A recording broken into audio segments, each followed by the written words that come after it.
எல்லோரும் நல்லா இருக்கீங்களா? இன்றைக்கி காலையில் பார்த்தீங்கன்னா, கூழாக குடிச்சு குடிச்சு எனக்கு சளி பிடிச்சிக்கிச்சு. உடனே என்ன பண்ணேன், சரி கஞ்சியா போட்டுடலாம், வரகரிசி கூழ் பண்ணலான்ருந்தேன்.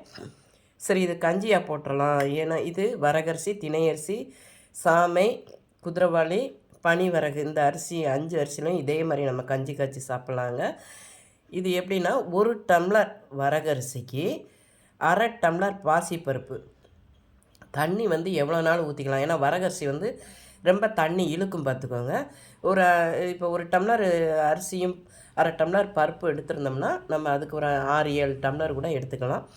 நான் அப்படி 7 டம்ளர் விட்டுமே பாருங்கள், கஞ்சி இதாகிடுச்சு, கொஞ்சம் கெட்டியாகிடுச்சு. இதுக்கு உளுந்தம்பருப்பு துவையல். இந்த துவையல் புளியோதரைக்கு எல்லா இதுக்கும் நல்லா இருக்குங்க.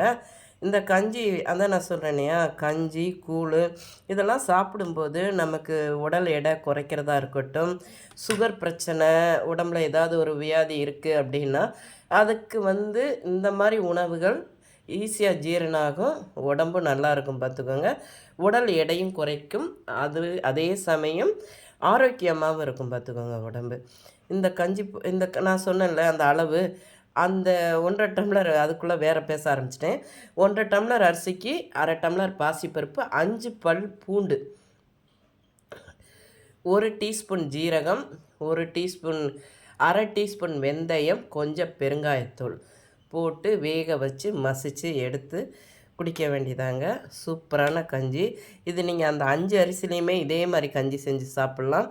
இது உங்களுக்கு பிடிச்சிருந்தால் பார்வதி வீட்டு சமையலுக்கு ஆதரவு கொடுங்க. ஓம் சாய்ராம்.